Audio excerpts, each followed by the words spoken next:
your subject line is very important because if you don't write a good subject line, people will never get to read your email. If you haven't seen some of the previous presentation of Jamak, go and review them. Thank you, Jamak. You are here and the mic is all yours. Take Thank you, care. Yuri. Thank you very much for that introduction. Whenever you're watching this video, let me, as always, give a little bit of an introduction, a little bit of a disclaimer, put things into perspective and how this session fits into the overall marketing or digital marketing puzzle, if you will. So as Yuri was alluding to, we started this series a few months ago. The overall, the entire series together should cover online marketing, digital marketing. I use those terms interchangeably. They're a little bit different, but I use the terms interchangeably. And we started from the introduction, and we're going slowly. Every piece fits into the puzzle a certain way. I always say these workshops are not intended for you to be the guru after you're done with this. They're not even intended for you to be able to jump in straight after the workshop and go and do this yourself. What they're intended to do is to give you enough so that you are able to go do your research, figure out what you need to figure out, hire somebody, or take the training that you need to take, extra focused training that you need to take in order to understand where you're at and what you're doing. Today's session in particular is very important and also exciting for me because it's one of the things I love to do, and I've seen the impact and effectiveness of it over the years that I've done this. There is the overarching, I guess the overarching umbrella for this session could be called copywriting, but I'm not going into detail in copywriting at all. I'm going specifically into online marketing, or I'm sorry, email marketing. But you need to understand that copywriting as a whole is a huge topic, and there are people that are very, very good at it, that teach many good courses. I can give you guys some names of some people that you could go and study later on. But it's basically the art of persuasive writing, right? If you think about copywriting as if you think of sales as sitting across the table from somebody and selling something, persuading them to buy the product that you're selling, copywriting would be doing the very similar thing, but in writing, right? So whether it's in your ads, it's on a sales page, wherever you write for the purpose of selling something or marketing in general, you're doing copywriting, even on the website, right? On various pages of your website. This session in particular is going to deal with email marketing.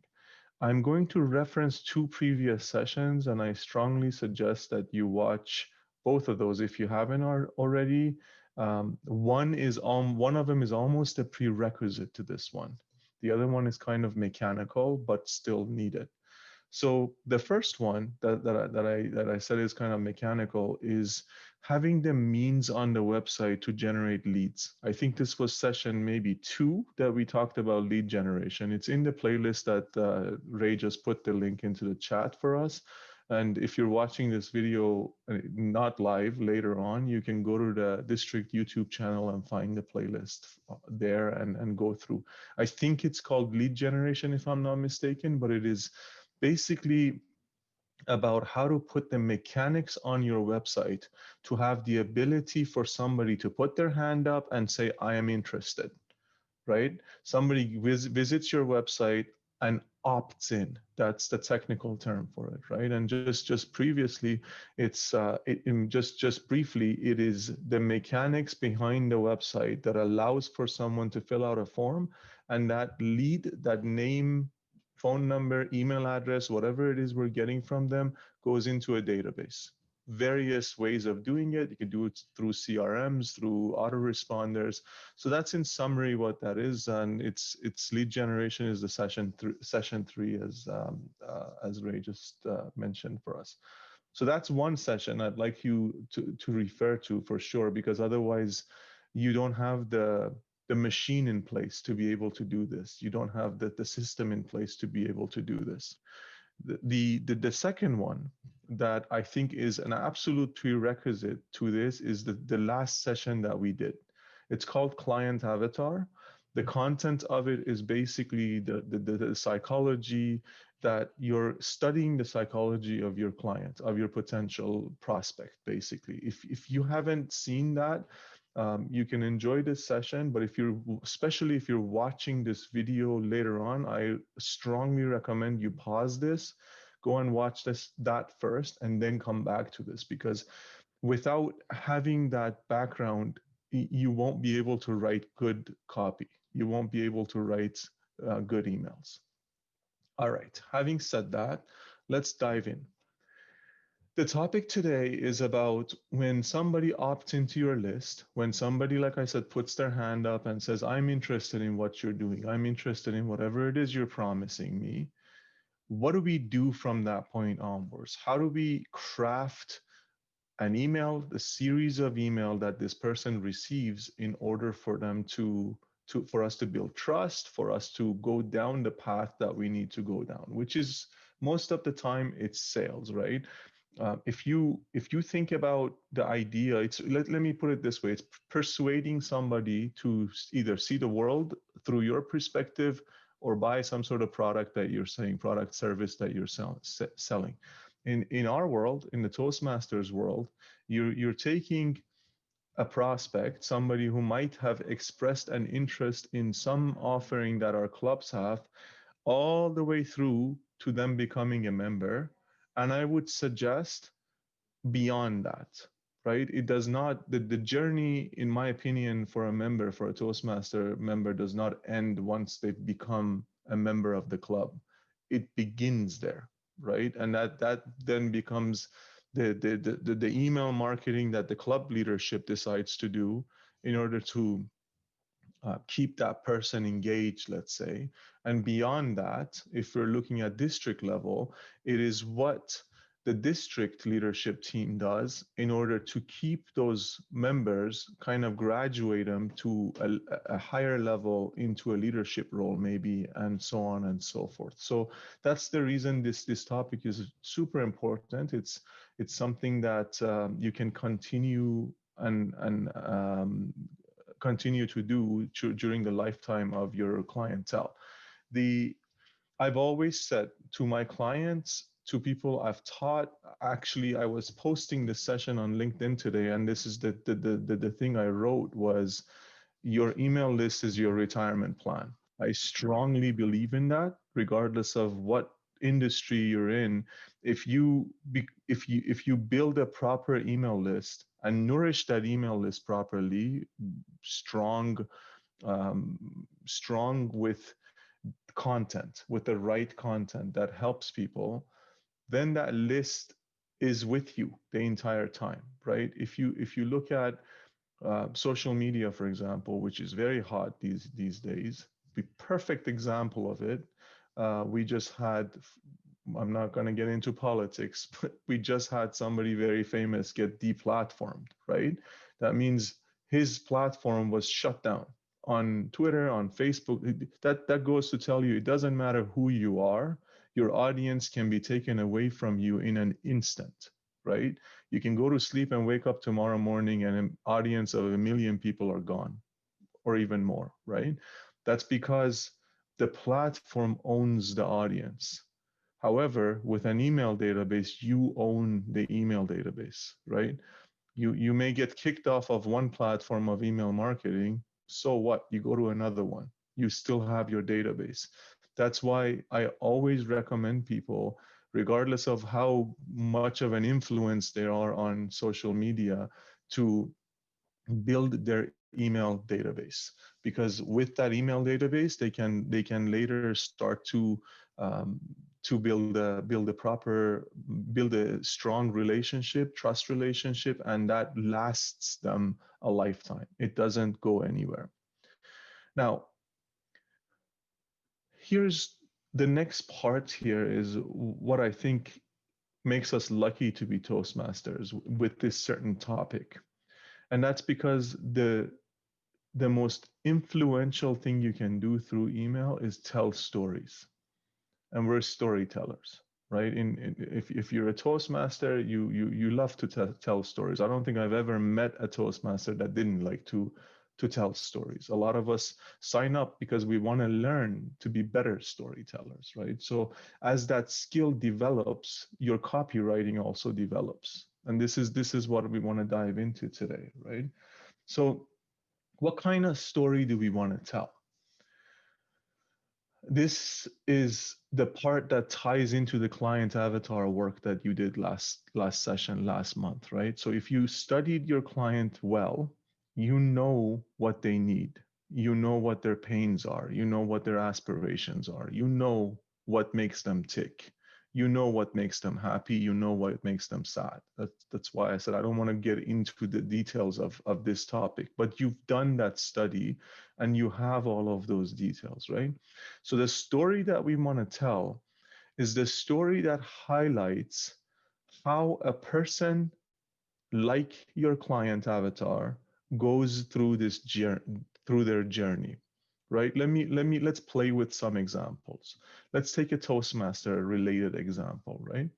Let's say let's say our client avatar is a young professional in their 20s who is just starting a corporate job, and they have the skill set, the technical skill set, but they don't have the presentation skills, right? They're maybe they're afraid of being freezing in front of the room, maybe. And this is all a part of the client avatar, right? This is stuff that you've already studied and you've all already written down, right? So the story in this case would be the journey of somebody like your client avatar who started, who from the point where they were looking for a Toastmasters club because of the things that the issues that we talked about, all the way through to attending the Toastmasters club and gaining the tools that they needed to in order to become successful and be successful. And you tell this story, right? So this person, remember we talked about the client avatar having a name and the whole works, right? This story that you tell is the story of a person that goes through this, right? So it could be, let's call this person Gina, right? Gina is 25 years old. She's fresh out of university. She's a developer. She does not have any presentation skills. And now she's been hired at a job where she needs to get up in front of the room and do a presentation about her work in a Scrum meeting, for example, on a weekly basis, on a bi-weekly basis. She's shy. She's super afraid of getting in front of the room and not being able to speak because that has happened to her before, right? So then you start to tell the story.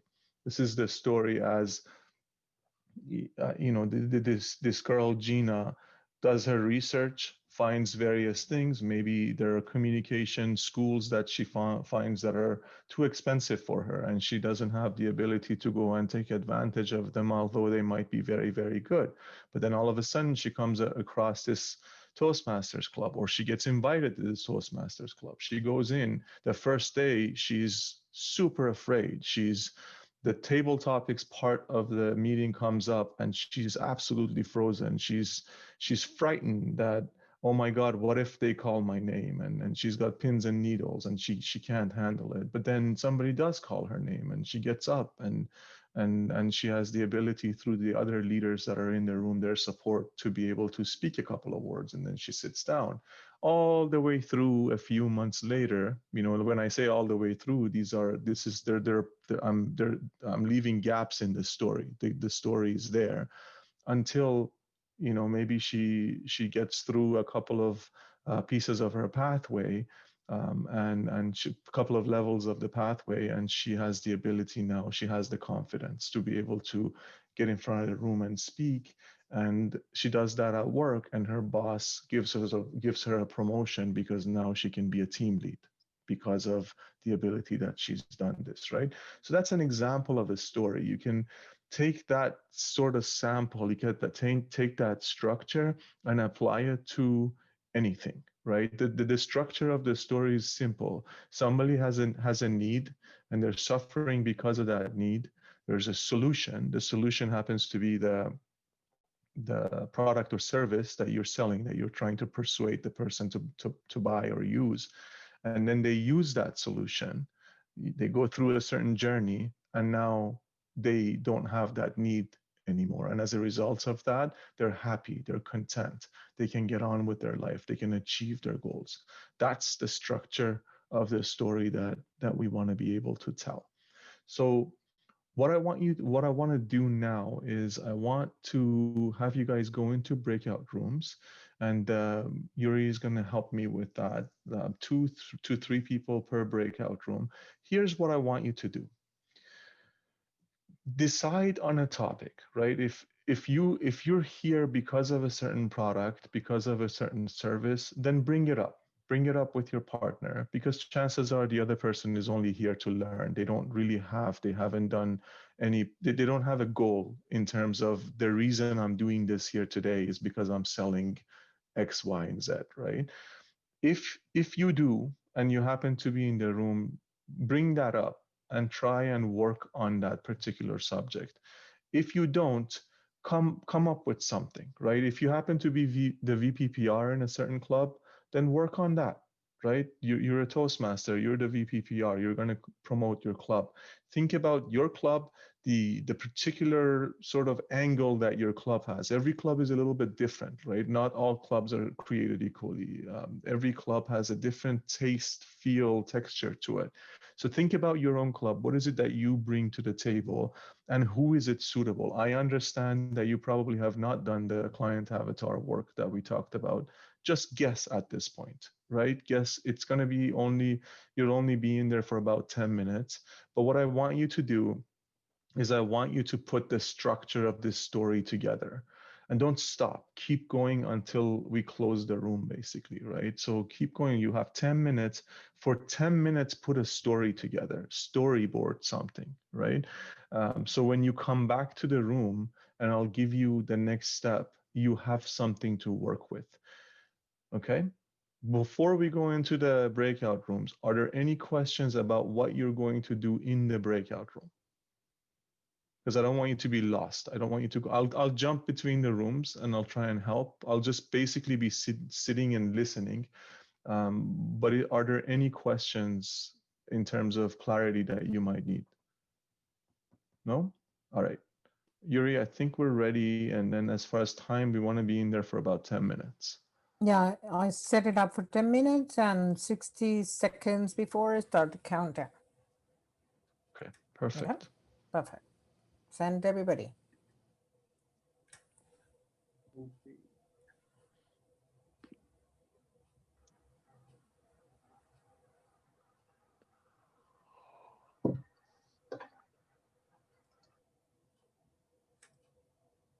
Come on, it's really slow.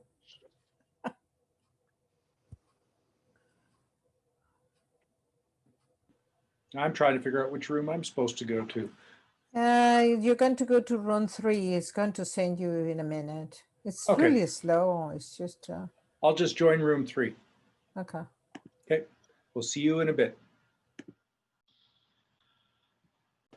Oh, I didn't stop it. Welcome back, everybody. I hope if you met somebody wonderful, at least if nothing else was accomplished, you met somebody nice. Just in chat, if you can answer this one question for me, because I was going around and listening. I wonder if you were able to get to the stage to craft the story. To say yes or no would be good. I just want to know where everybody is at.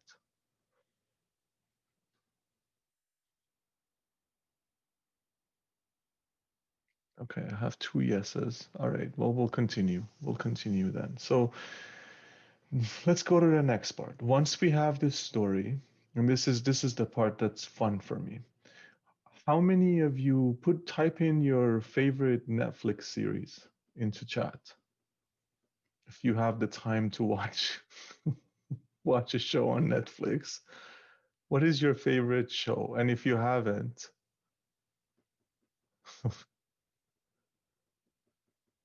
What else? Come on, guys. You don't have a favorite. Everybody likes Queen's Gambit. All right, we'll talk about Queen's Gambit.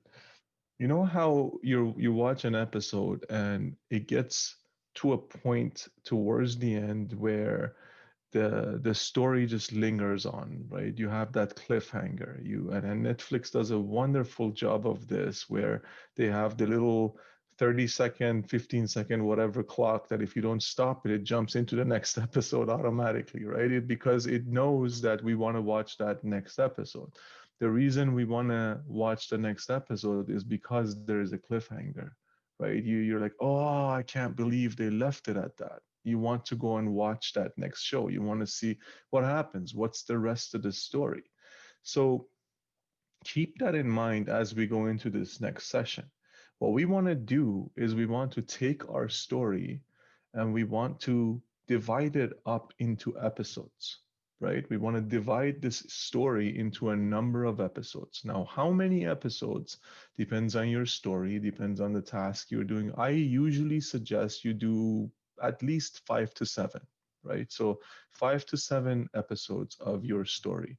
And you have to think about this, right? When you're telling a story, so you have to build the character first, you have to set the setting first. So all of this stuff has to come, you have to do this properly. You have to tell the story properly. But that's not, we already talked about that. I'm assuming you already know how to tell a story. This part is about chunking the story up, dividing it up into a number of bite-sized pieces, right? Episodes. Call them episodes. Cliffhangers are very important. And I had a course once with a very, very good email marketer, and he showed me a trick that I'm going to share with you guys. It's a very simple trick, but very, very effective. So once you know your story, right? So you've written it in a Word document, whatever you type you happen to use, you write the entire story out in everything together, right? It's not, it does, you don't have to think about the episodes at that point in time. You're just writing everything out. Once you have a good picture of what the entire story looks like, then what you do is you decide how many episodes you're going to do. So, 5, 7, 10, whatever the case may be. And then what you do, this is the trick that he showed, and I've used it time after time, and it works every time, and I love it. Whatever text editor you use, I usually on a PC, I just use what is it?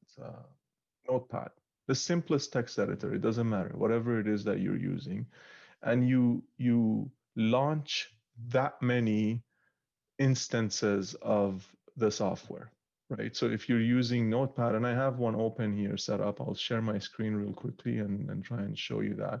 But it's just basically 5, 7, 10 instances of that software open in front of you on one screen.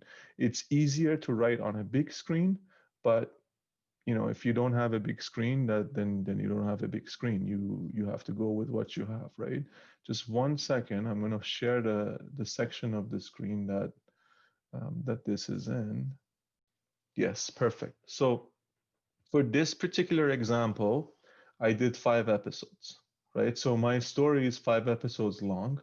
So I just numbered it one, it's .txt is what Notepad does. If you're on a Mac, it does it differently. If you're doing a Word document, it's whatever, doc, whatever it is, right? So 1, 2, 3, 4, 5, just as simple as that. And then here's the part that's the trick, and it's effective, is you start typing your story here. You start building the story the way you like to tell the story with a setting, introducing the various characters, and you go forward. But then you plant seeds, right? You plant seeds as you're telling the story.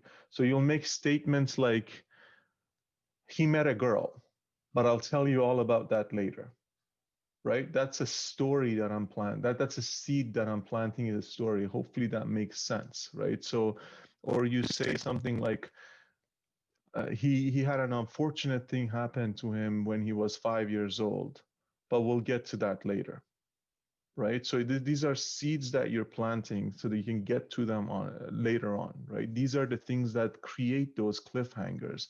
You open loops, right? You open these parts of the story. You have to remember to get to them at some point in time. And the trick that he showed that is effective is you take those tips and you put them in various parts of the story.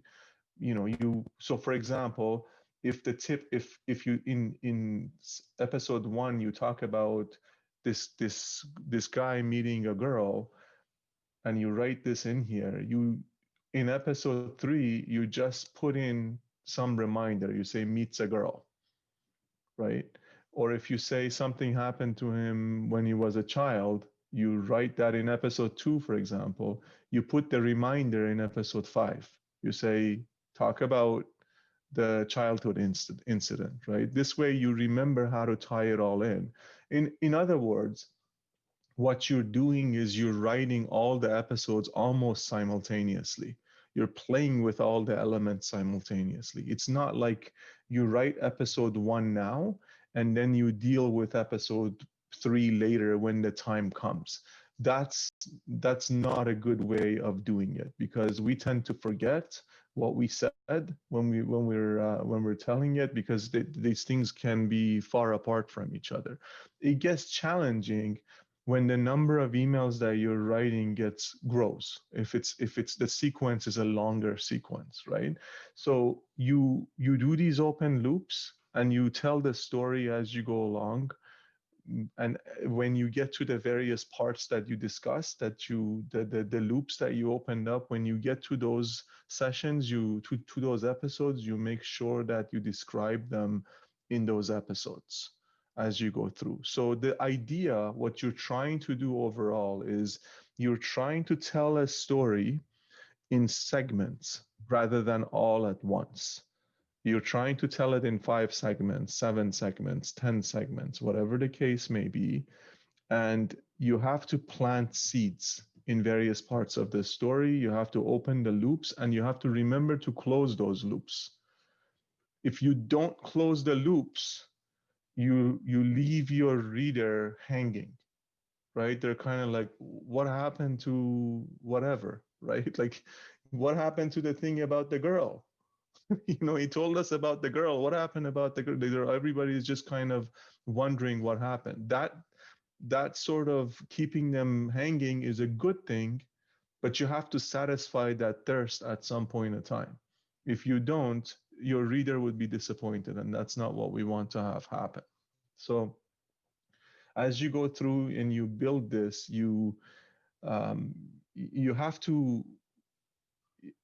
to kind of put other things in there, added things that I'll talk about those things in sort of I label them as tips and tricks later on in a bit.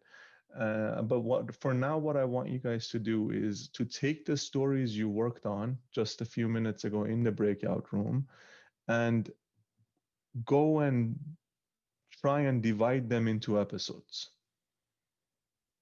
Does that make sense? So you have the story that you wrote, hopefully, or at least you have it. I know in 10 minutes you can't really write a complete story, but you have something. You have something that you started. You take that and you try to divide it up into the various episodes and start to at least think about how that would take shape. Play around with the cliffhangers. How can you open a loop for the reader? How can you get them to start thinking about something that hasn't happened yet and have that anticipation build up for them to happen? I'll tell you a little story that got me one of the stories that got me very interested in email marketing. When back a few years ago, when I was kind of towards the end of my career in IT, I had started learning marketing. I had started reading, taking courses. I had opted into different people's lists, and I was receiving emails from them. There was this one particular gentleman that the loops that he was creating were so strong that I couldn't wait to get home and read the email.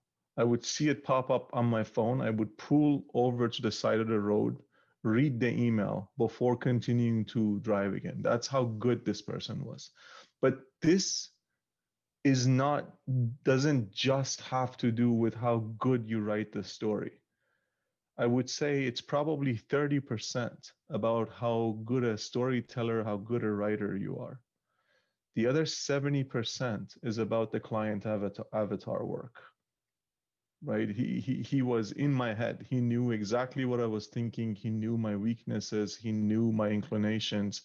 That stuff was sorted out. So his writing was hitting home, right? I could feel it in my heart. I could feel it in my bones when he was mentioning things, right? It was the issues that I dealt with every day. So I was waiting for those solutions. I was waiting to see what the character of the story, what happened to him, so that possibly I could do the same thing, and my life would be better as a result, or I would be closer to my goal.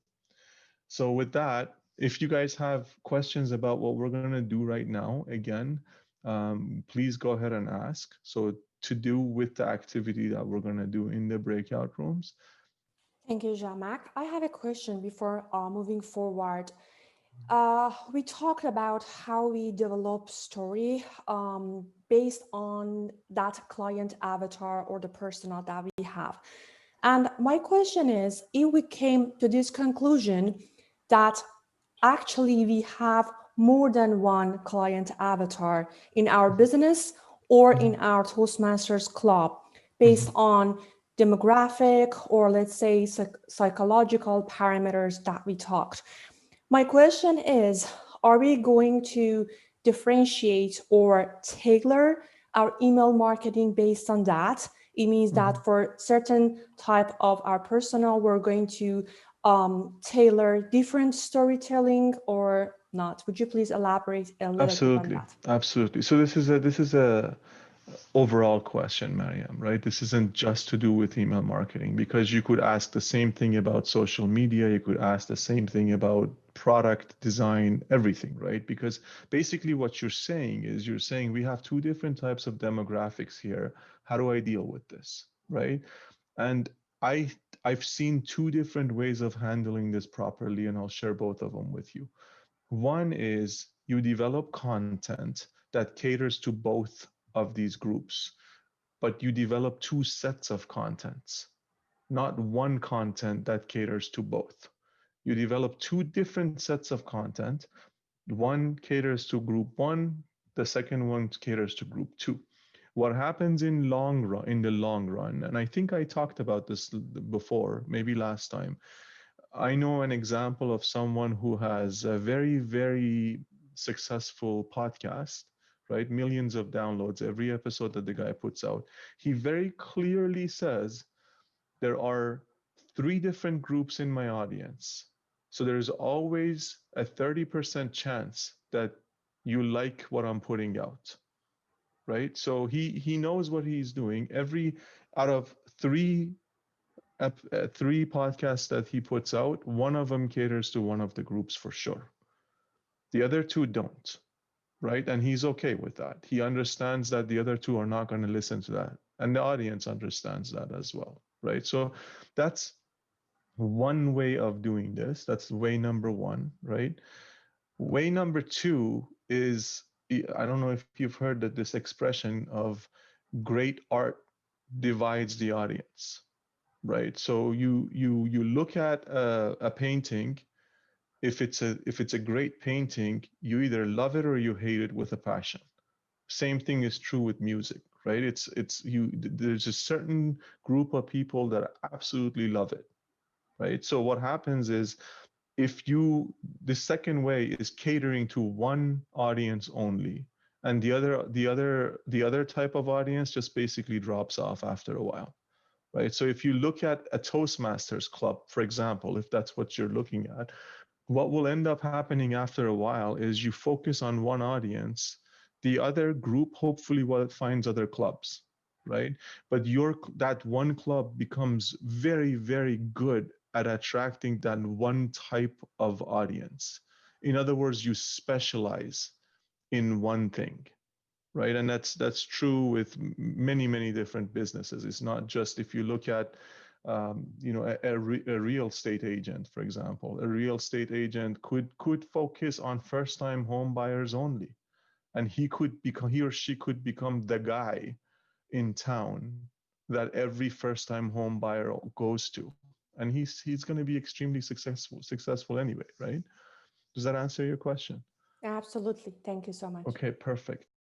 Okay, welcome back, everybody. Hopefully you had a chance to work on breaking the story down into pieces. I went around, there's different ways that you guys are doing this, which is fine. There hasn't been enough time for everybody to get to work on it. I really suggest, even if you're not working on anything right now, any particular project, just write a story. Write a story of a person that goes through that journey for whatever purpose that you're doing this for, and try the idea of breaking it down into multiple episodes. Think about how you would tell the story if you didn't have a chance to tell it all at once. How would you break it down? What are the bite-sized pieces? You have to, as hopefully you observed, if you did this, you'll realize that you can't just end it wherever you want for each episode. There's a natural kind of place to stop and then go on to the next episode. You have to use sentences or words as cliffhangers, like, I will tell you about that in the next email. Look forward to the next email when I open this thing up. Like, there are going to be sentences like that you'll end up using in your writing in order to have those cliffhangers, in order to open those loops and have them work with it. The more you do this, the better you get at it, like anything else. Because when you use an email marketing tool, an autoresponder, like we've discussed before, the tool shows you statistics. The tool tells you how many people opened each one of your emails. And if you have a source of traffic, meaning people are coming to your website and a certain percentage of them are opting into your email list, and you're continuously sending this series out to them, if you look at your stats, you'll be able to see which emails had the most interaction. Some people didn't open the email at all, for example, right? Which leads me to this sort of final segment of this workshop, which are basically some very basic general tips of copywriting, specifically as they apply to emails. The number one and most important thing that I want to talk about is there has to be continuity between the promise that you make on your website and the email sequence that you send out to people, right? Hopefully that makes sense. If you watch the other segments of this series, it will definitely make sense, right? When you have that lead generation mechanism on your website, that form, for example, on your website, there's a promise that you make. There's a reason they give you their name and email address, right? So you would say something like, give me your name and email address in order for me to send you whatever this thing is, right? Throughout the story that you're telling, you have to deliver that promise, right? If you told them, for example, that I'm going to give you 5 tips on being a better presenter, you better give them the 5 tips as you're telling Gina's or Jane's, whatever the name I used was, the story of this person, right? So the various things they learned, maybe the first time they came to Toastmasters, they learned point 1, then they learned point 2, point 3, point 4. So you're delivering the message, you're delivering the thing that you promised the reader, the visitor, the website visitor. You're delivering that message through this sequence of emails that you're sending. Because remember, this entire thing, the whole purpose of doing this is to build trust. You're moving the person down the marketing funnel, right? So they come into the marketing funnel, they're a complete stranger, they're a lead. By the time they come down the funnel, they build trust with you. They should feel like they know you. They trust you. You're their friend, right? Because you're developing that trust, right? The better the work that you've done on your client avatar, the easier this gets, because you're talking their language. You know what it is that they will respond to, and that's what you're talking about in your emails in general, right?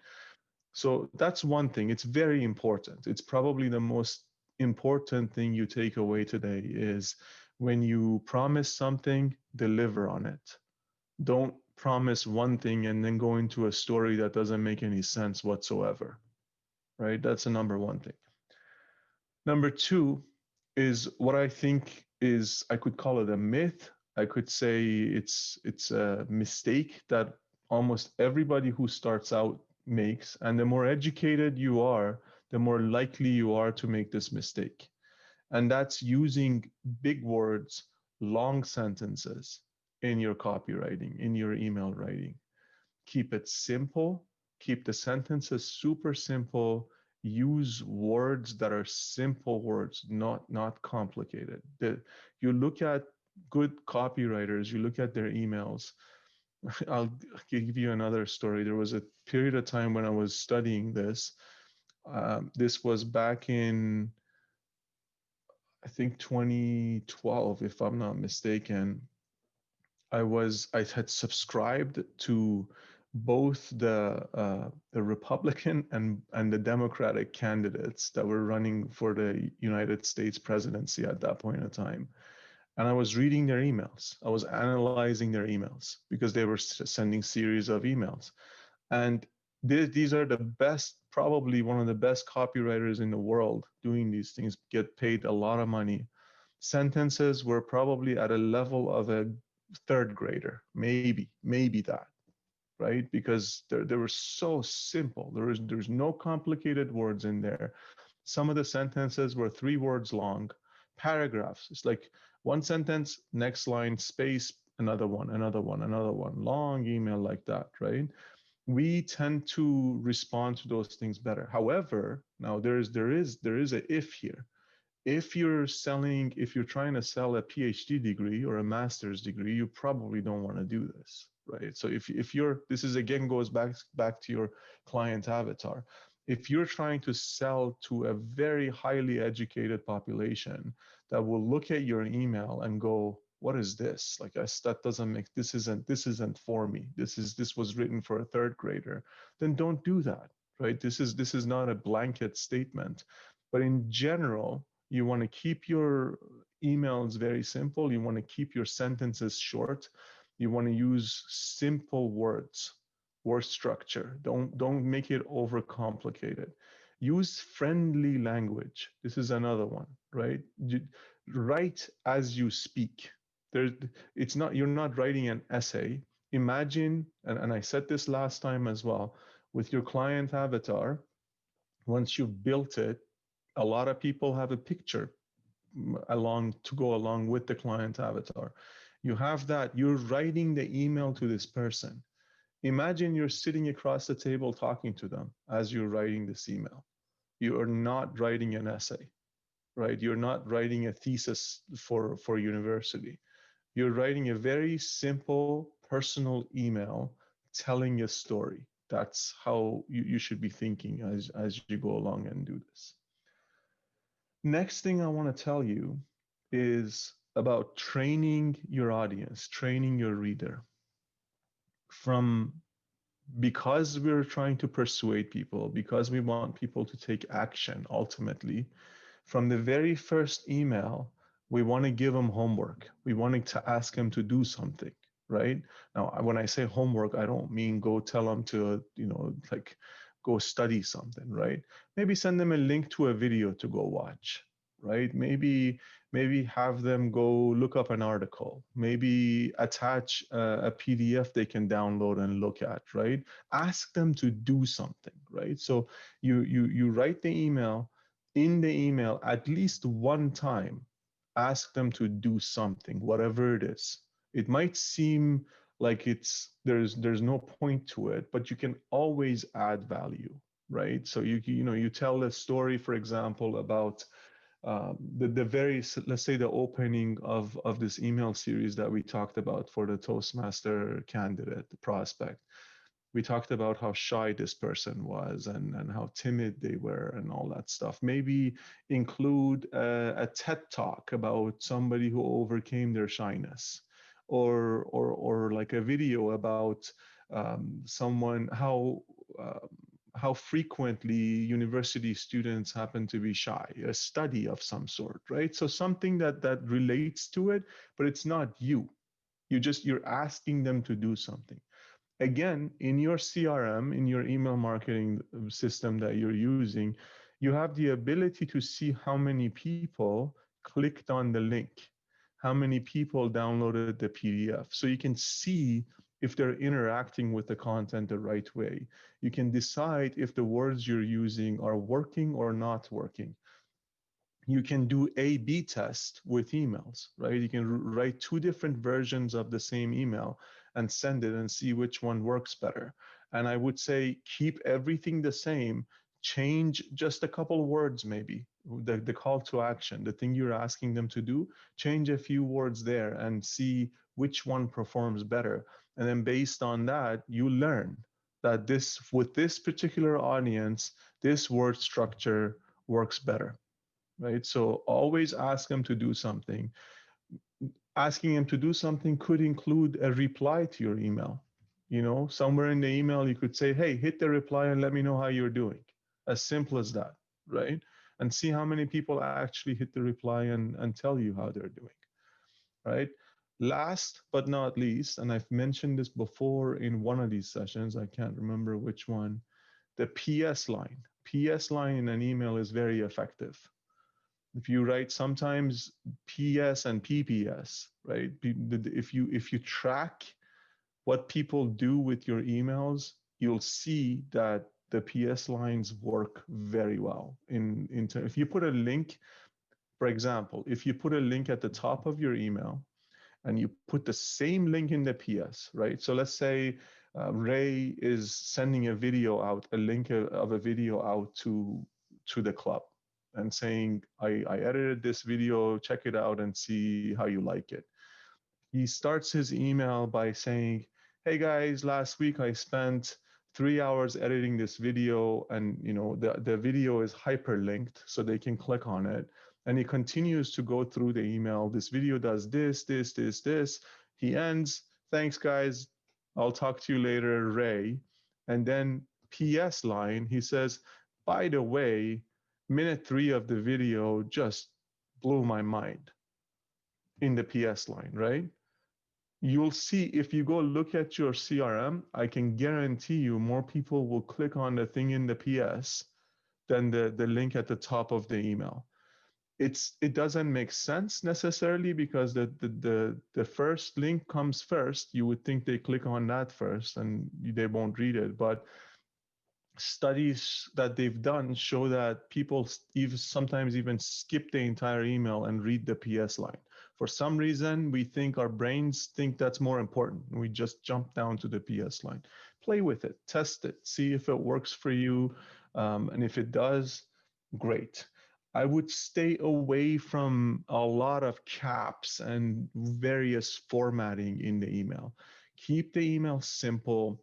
One last tip, if you put graphics and various things like that, elements into the email, make sure you have a text version of the email that you're sending out, because a lot of email clients block that stuff. So your reader is not seeing it. Good CRMs will give you a text version and an HTML version. So you do your HTML version and then you do your text version.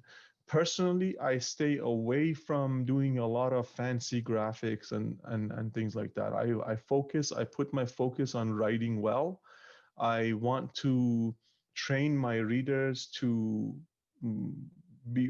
trust my writing. I want them to get used to my writing style. I want them to go through the story rather than a lot of graphics and pictures. And to me, those are distracting.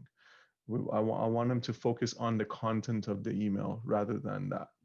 So that is all the content I have today. And I think we have about 9 minutes left of the session. So I'm going to open it up. I shared a lot with you today.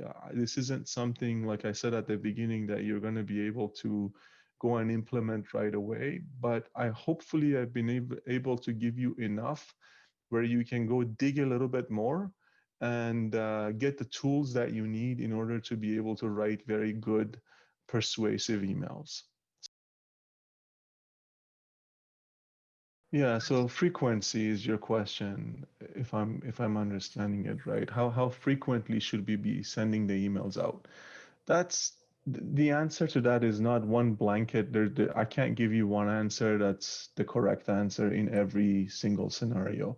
In general, what I try to do is send the first, in other words, let me put it this way. I decrease the frequency the longer they're on the list, right? So at the beginning, when they opt in, they get an email right away. And then they might get the second one the next day. The third one might come 2 days later. The fourth one might come 3 days after that. And then the fifth one might be a week after that. And then every single week I send them something. So remember, there's two different things here that we're talking about. One is the opt-in. One is the series of email that people are getting in response to an opt-in that they did. So they landed on a website, filled out a form, and they're getting a series of emails in response to the form that they filled out. So that's what we've been discussing. However, if we have, let's again take Toastmasters as an example. If we have people who've come into the club as guests, so not members, but every single time people come in as guests, and we have a guest database that we've built over time. How frequently should we be emailing these guests? Depends, again, on your content. It depends on how engaged these people are, and you have the ability to see that through the CRM. If they're engaged with it, you can send them an email every week based on what's happening in the club. But I would make it interesting, right? I would tell the story of a person, for example. So you can't have open-ended stories that go on and on and on and on for a year and a half every week. That's just impossible, right? You use this story method at the as a mechanism to feed the leads that come in, and then you use proper content to nourish the actual people that are on your list. So depending on who's on your list, based on the client avatar, you know what they want. You know what their needs are. You know what inspires them. So based on that, you continue to send emails out that cater to that. So if we look at the district, for example, we send out a newsletter on a monthly basis. So the frequency of our email marketing in the district is once a month, for example, with a newsletter. Now, could we make that weekly? Maybe, depends on the content, right? If the content is so good that people will open the email and go, oh my God, this is fantastic, I can't wait to get it, then that's good. Typically, business owners in general at the beginning are very, very afraid of emailing their list too often because they don't want to annoy people that are on the list. The counter argument with that is the people who are not the right people will unsubscribe from the list. Two-part question, right, Ray? The first part is how do we increase viewership on YouTube and increase subscribers? That's part one. Part two is sort of as a result of part one, I guess. That's continuity of your position and what you're doing right now. Did I understand that correctly? Yes. Okay, perfect. So let's deal with part one. YouTube is content driven, and we have great content on the channel. Since we started, we have great content on the channel, various workshops, and that was one of the one of the pluses of the pandemic, I would say, that we've had the ability to build more of a library of videos that are done like this. It's easier to do videos like this when you're sitting in front of a camera and you just press record and it's done. Than at a live event where you have to roll out a camera and sound equipment and the whole works. So we have a great library. And this goes back to the question that Mariam was asking prior to this. What if our client avatars are different, right? Not everybody is going to be into everything that's being offered, but some people will be, right? So I would look at the videos that are on there. I would sort the videos by the number of hits, right? So I would figure out which ones are the most popular videos versus the ones that are not. And then I would look at the low-hanging fruit, if you will. And that happens to be videos that haven't been watched a lot, but have great potential. Because you've edited all these videos, you know which ones are jam-packed with good information, and just nobody showed up, right? Like 5 people showed up to the workshop. You look at the number of hits on the video, you see 10 people have watched the video. So the great majority of our network, our community, has not seen the video. Then what I would do is I would write a story around that video. So if it happens to be a workshop, I would tell a story about what was shared in that workshop. What was like a teaser, right? I would write a little bit about why should somebody watch this? Why should somebody watch this video? Maybe point out some key things about the workshop. Like this particular thing in this workshop was outstanding, was very significant. And then I would write that ask the district and see if it's possible that every time that an email is going out, maybe in the PS line, like we talked about, there would be a one-liner that says, hey, check out this video, and then it would have the little blurb that you have about it. It would go in there, right? That way, they're not sending extra emails, because if you approach the leadership right now and say, I want to send weekly emails promoting YouTube videos, that may not get approved, right? Because the frequency of emails and all that stuff. However, if emails are going out anyway, and you can find a video that's kind of related to what they're doing with the qualifications that we talked about just a few minutes ago, you can maybe ask them to add a PS line in the email, or work that into the email. And you're already doing a great job in terms of asking people to subscribe to the channel when they are watching the video. So we're already hitting that part of it, right? So hopefully you're driving traffic, and then you got to measure all this stuff, right? Whoever is taking care of MailChimp right now for the district, they have the ability to go in, look at the email, and see how many people actually clicked on the link that you included for the video. And then you have a certain percentage, right? So you can see that for ease of calculation, 100 emails were sent out, 30 of them were opened. Out of the 30, 10 people clicked on the link, right? So you have a 10% conversion there, right? The part about the 30 people that open the email, that doesn't have much to do with you in this instant, because that has a lot to do with whoever wrote the email, what subject line they used, and things like that. Oh, I forgot to mention this. This is actually a great point. Your subject line is very important, because if you don't write a good subject line, people will never get to read your email. Right? Your subject line has to be enticing enough that people open your email. When you're writing the email, there's a section in your CRM, there's a section that says preview. The preview is very important. The preview is the little two-liner that shows up on your phone, for example, before you open the email, right? You see the subject, you read the 2 lines, and you decide whether or not to open the email.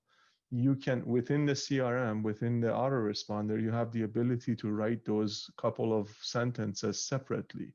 So those things have to, again, have to be written well, and they have to promise, they have to deliver on the promise that they're making, right?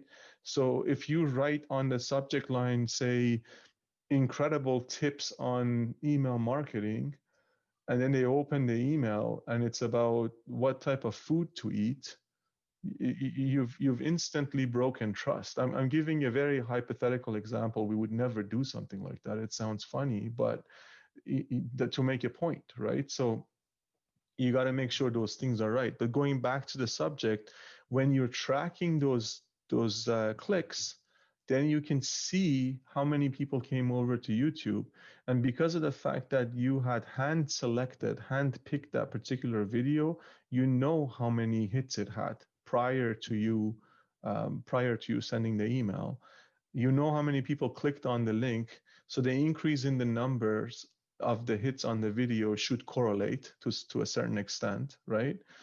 And then the last portion to get you close to your goal is how many of those people actually subscribed, right? So if we had 10 people click on the video and one of them subscribed, you have a 10% conversion rate there, but overall, when you look at the email, it's 1%, right? And each one of these conversions can be improved as you go through and do this. You can tweak it to make it a little bit better, right? So that's one way. And if I can just briefly mention, I know we're out of time, but briefly mention one other way you can do this is through the people who are involved in that video, right? So you guys, some of you may have seen the video promo I did for our club, the contest, right? There are various people that are in that video promoting the contest. I leverage those people to share the video in their network because they each have a network, and that increases the number of hits to the video. So if the content that you're sharing has somebody who, for example, Shahrukh did a session on whatever it was, evaluations or something, right? He's got a good network, right? Ask him to share the video, right? Say, hey, can you send this video out to your contacts? Simple as that. It's his video. He's taught in it. On average, we have 200, 250 people in our contact list, right? So sending that out will increase the hits a little bit as well. So everything we've talked about comes back to this one thing that is the topic of next session, and that's content. Content, you may have heard, is king. If there is no content, nothing works. Many, many times, people, business owners, marketers struggle with creating content. They don't know where to go. They don't know how to do it. How much content can I come up with? Next session is focused on exactly that. How do we go about creating content that's evergreen and can be used over and over again? Thank you for watching this video on the District 96 Toastmasters YouTube channel. Subscribe to this channel for replays of our workshops, contests, and other events that are happening in our district. Like this video to show your appreciation for the volunteers who work hard to run these events. And remember, we are all volunteers. Thank you.